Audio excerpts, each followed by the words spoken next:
Shalom Bapak Ibu dan Saudara-saudari yang terkasih di dalam Tuhan Yesus Kristus. Bagaimana kabar hari ini? Semoga dalam keadaan baik dan sehat. Dan sebelum kita mendengarkan renungan pada hari ini, mari kita berdoa. Tuhan, kami mengucap syukur untuk hari baru yang Tuhan ciptakan. Dan biarlah kami juga mau mendengarkan sebagian dari firman-Mu. Tolonglah kami Tuhan untuk kami boleh mendengarkannya. Dan kami boleh dimampukan untuk melakukan sesuai kehendak-Mu Tuhan. Kami serahkan waktu ke depan ke dalam tangan-Mu. Amin. Tema hari ini adalah murah hati. Hendaklah kamu murah hati sama seperti Bapamu adalah murah hati. Lukas 6 ayat 36. Bulan Juli ini adalah bulan diakoni, di mana kita kembali diingatkan bahwa ada orang-orang di sekitar kita yang membutuhkan kemurahan hati kita. Hidup kita di dunia ini ketika kita datang, kita tidak membawa apa-apa. Dan ketika kita pulang, kita pun tidak membawa apa-apa. Tetapi bukan berarti kemudian ketika kita datang di dunia ini, kita tidak melakukan apa-apa. Kita sadar, kita membutuhkan untuk kita bisa tetap melakukan segala sesuatu di dalam dunia ini. Kita butuh untuk kita bisa melangsungkan kehidupan di dunia ini. Dan kita juga butuh untuk kita bermanfaat dan bermakna bagi keluarga, bagi orang-orang yang kita kasihi dan mengasihi kita, buat orang-orang di sekeliling kita. Ada sebuah kalimat yang menarik dan ini tertulis anonim ya. Sebuah kalimat yang mengatakan demikian, yang paling sengsara adalah orang pelit, karena selalu merasa dia diambil atau dia merasa kehilangan dari dirinya. Sedangkan orang yang paling berbahagia adalah orang yang murah hati. Karena semua yang dikeluarkan adalah sebagai ungkapan syukur ataupun bentuk bela rasa. Jadi tidak merasa diambil atau hilang dari dirinya. Murah hati bukan hanya soal harta saja, tetapi adalah orang yang suka menolong, seorang penyayang, orang yang tidak membeda-bedakan orang yang mudah bersyukur, orang yang memberikan diri telinganya untuk keluh kesah orang lain.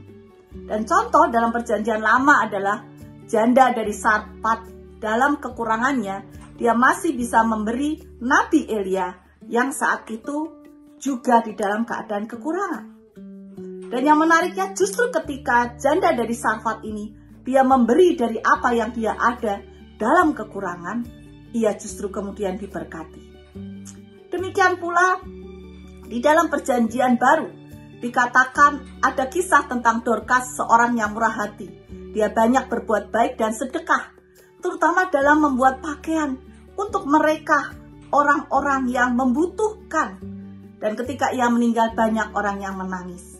Dan dalam kisah Dorcas ini, saat itu ada Petrus dan Petrus berdoa. Kisah tentang kematian dan kebangkitannya menjadi sebuah kisah yang menginspiratif. Dan kemudian kisah tentang orang Samaria yang baik hati. Demikian juga dengan kisah-kisah yang lain. Sedangkan contoh orang yang pelit dalam perjanjian baru adalah kisah orang kaya dan Lazarus. Dan dituliskan dalam Lukas pasal 16 ayat 19 sampai 31. Kisah ini mengisahkan tentang seorang kaya yang hidup mewah dan seorang pengemis yang hidupnya sangat susah. Apa yang terjadi? Setelah meninggal, keduanya mengalami nasib yang sangat berbeda. Orang kaya masuk neraka karena ketidakpeduliannya, karena pelit terhadap orang yang miskin. Sementara Lazarus masuk ke surga karena kesabarannya, kesetiaannya kepada Tuhan. Nah, ternyata kisah ini juga memperingatkan kepada kita tentang konsekuensi sikap pelit, egois, dan tidak peduli terhadap sesama. Ternyata akibatnya bukan hanya di dunia ini saja, tetapi sampai di alam baka. Oleh karena itu ada 3 hal. Yang pertama, tentu kita mohon hikmat dari Tuhan untuk kita menjadi pribadi yang murah hati, tetapi jangan pula kita menjadi mesin ATM.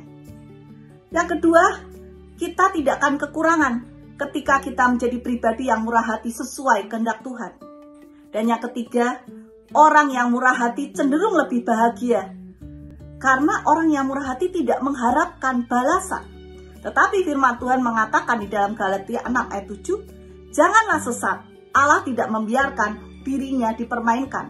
Karena apa yang ditabur orang, itu juga yang akan dituai.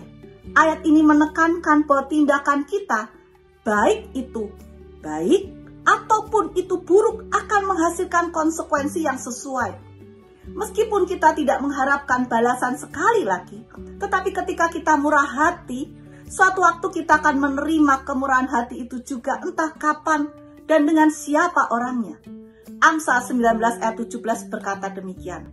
Siapa menaruh belas kasihan kepada orang yang lemah, memiutangi Tuhan yang akan membalas perbuatannya itu. Oleh karena itu, mari kita belajar untuk murah hati sekali lagi sesuai dengan kehendak Tuhan. Tuhan memberkati kita. Amin. Mari kita berdoa. Allah Bapa kami yang di surga, terima kasih Tuhan untuk Tuhan sudah berfirman, dan biarlah kami dipimpin untuk kami menjadi murah hati sesuai kehendak-Mu Tuhan. Kami boleh menjadi berkat bagi sesama, dan biarlah kehidupan kami juga bermakna bagi sesama. Terpujilah nama-Mu Tuhan. Di dalam nama Tuhan Yesus kami berdoa, kami mohon berkat-Mu untuk kami menjalani hari ini sekali lagi sesuai kehendak-Mu. Terpujilah nama-Mu Tuhan. Haleluya. Amin. Selamat pagi, selamat beraktivitas.